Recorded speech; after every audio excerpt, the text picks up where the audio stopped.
Hey guys, welcome back to the YouTube channel. It's Brianna Wood. Our topic today is A-School and Powerschool.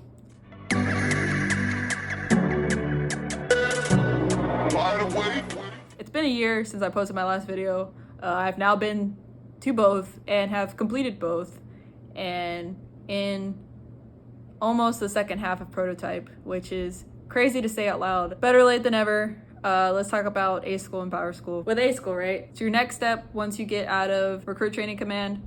You fly in and you're just so excited to be a nuke, and you pull up Charleston, fly into Charleston, get to Goose Creek, which is not Charleston, and you pull up, you go to A-School, and you're living in the barracks, which suck. You're so pumped to be a nuke. So with A-School, there's 3 rates. You could be an MMN, mechanic, EMN, electrician, or an ET.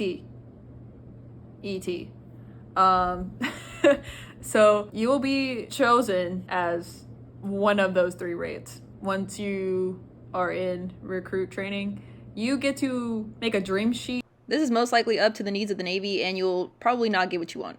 You're just gonna have to deal with it. Starting with A-School, right? So for the mechanics, they have the shortest A-School. It's about 3 months. Everyone always starts off with math. So for the mechanics, A-School, you're gonna start with math, which is basic algebra, basic like geometry, algebra 2-ish, math. And then you're gonna go to basic machinery. Basic machinery is basically just teaching you like type of tools you're gonna use. As far as I know, that's kind of how that goes. It's like PowerPoint presentations about tools. Like, what is this tool? What is it used for? That kind of thing. And then you go into ME, which is machinery equipment. And ME is where you learn about stuff related to the plant. With the reactor, you learn about components that are in the reactor. That is confidential, that I can't really talk about.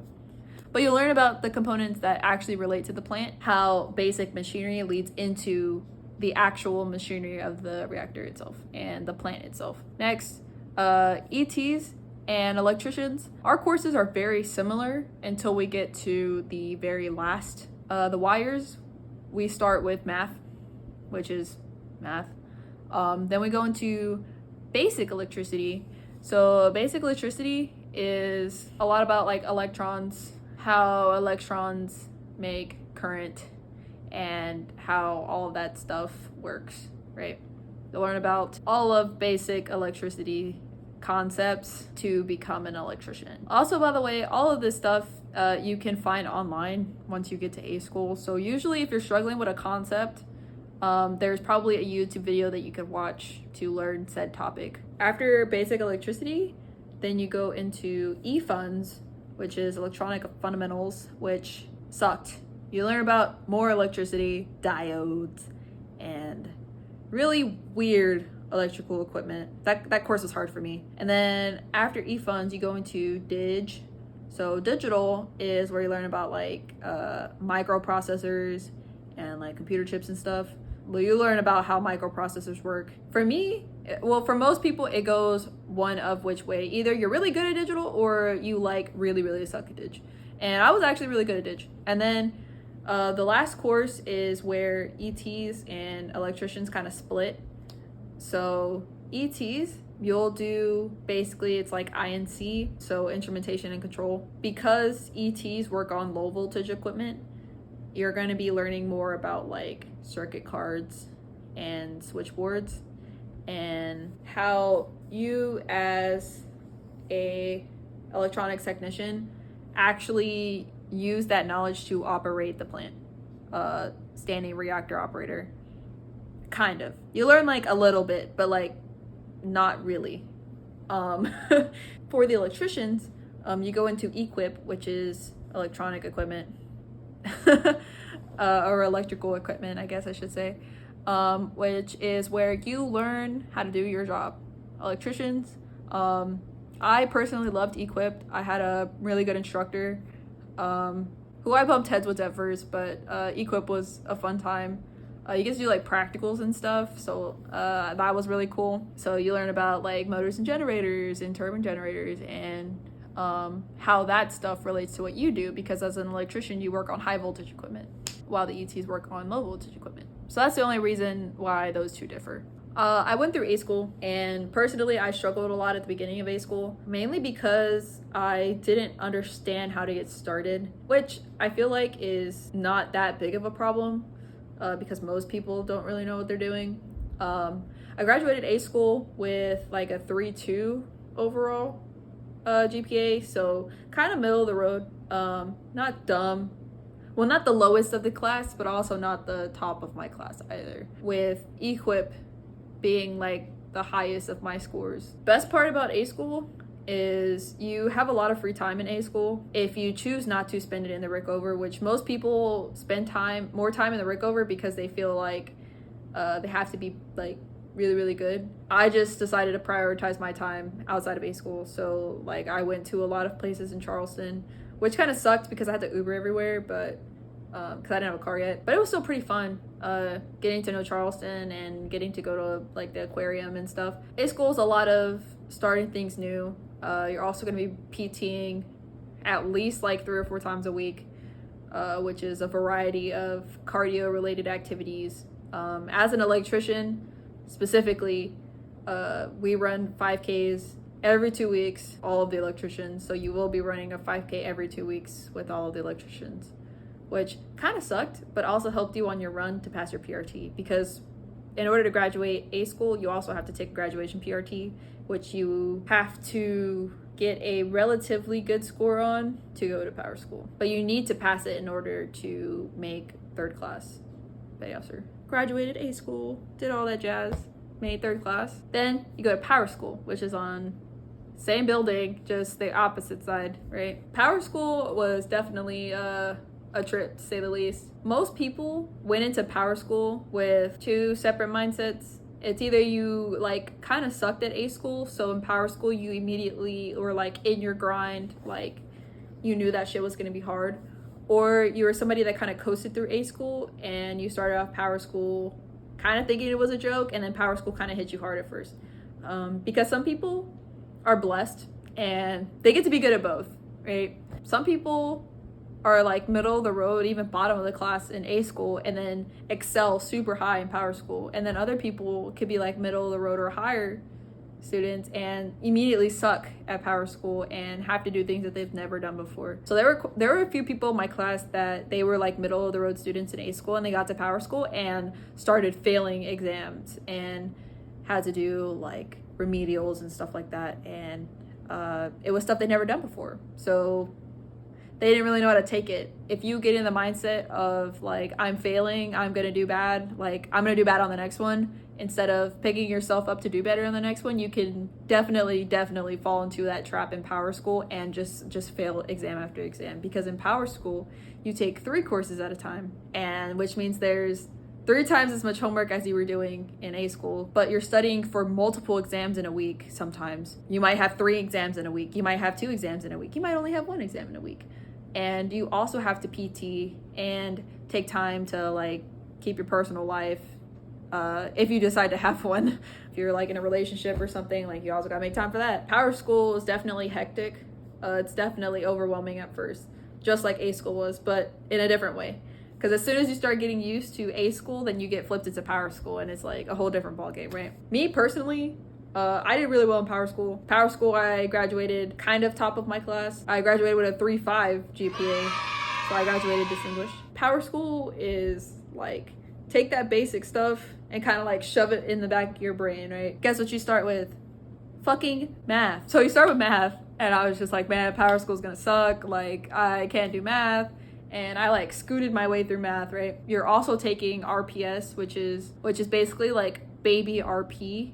It's like reactor principles, but like smaller and more condensed, which RPS is like a week-long course, and I like took the ground running off of that. A lot of people like struggle with that, so like they started off Powerschool with a low GPA, but I hit that off and got my first exam. I got like a 3.78 or a 3.8 or something, which like put me like really high.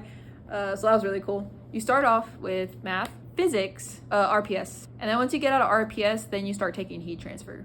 So math is still just the same math It gets a little bit more difficult because you actually start applying it to like plant related things. Physics is nuclear physics. Physics was fun. I really liked physics, but it's very, very particular. But I liked physics. And then once you finish RPS for that week, you take heat transfer and fluid flow.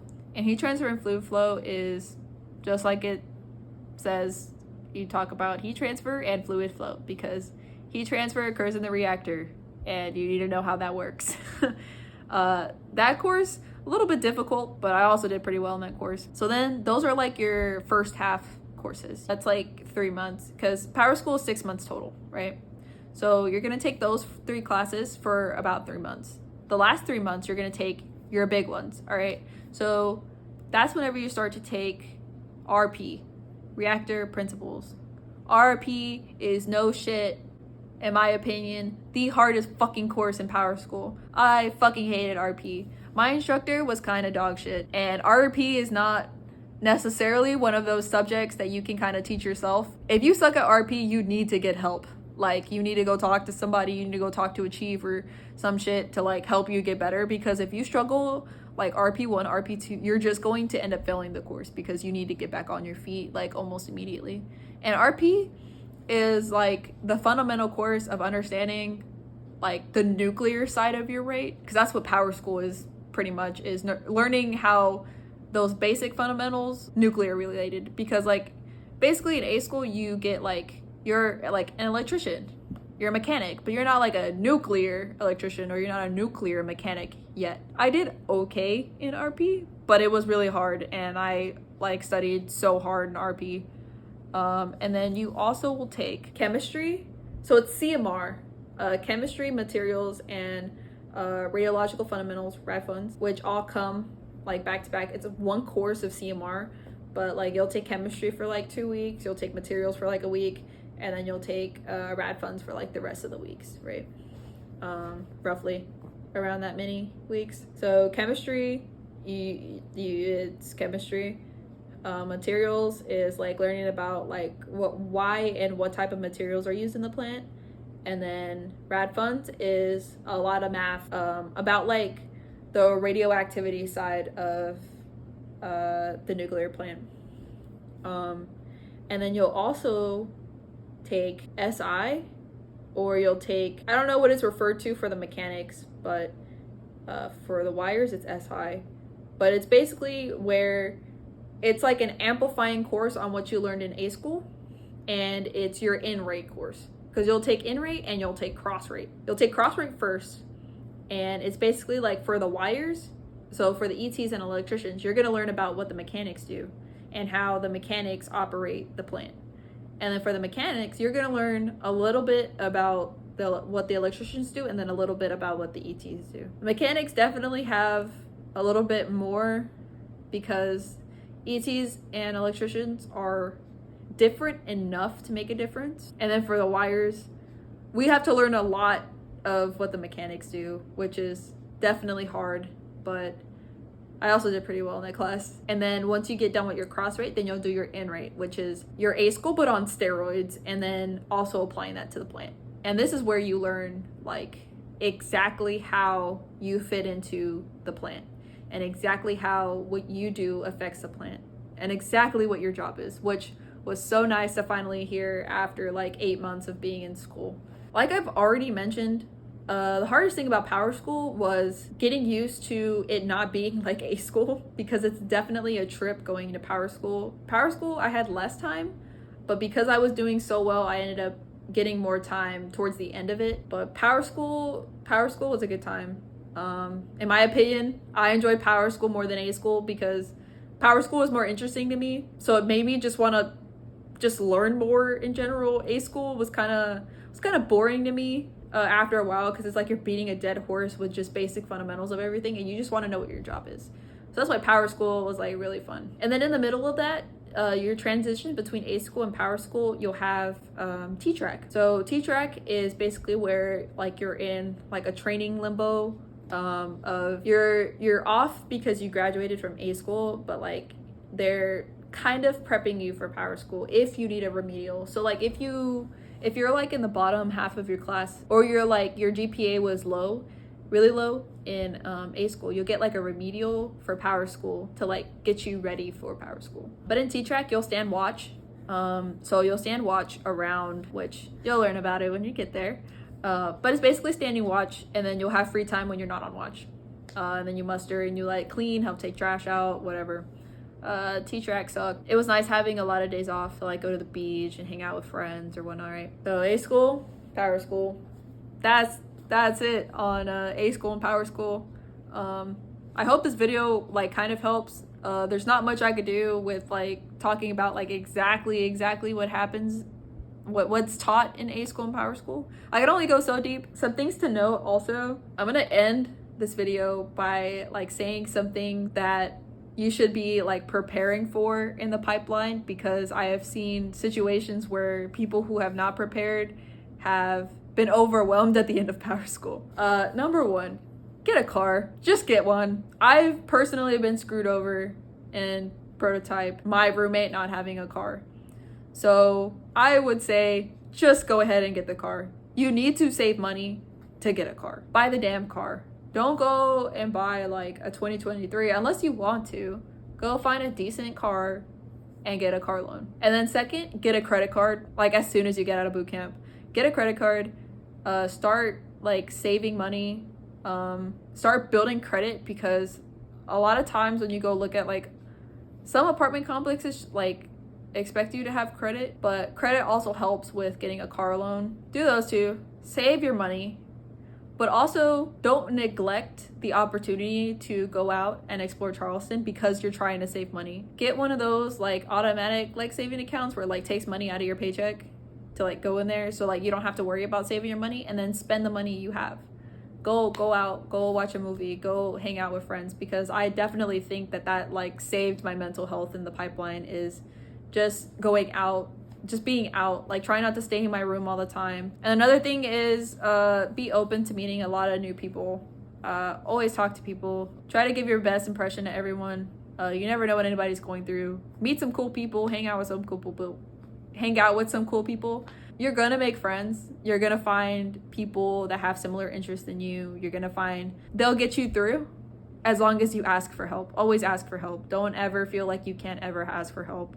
Ask for help mentally, emotionally, physically. Like if you can't pass a PRT, ask somebody to come and train with you.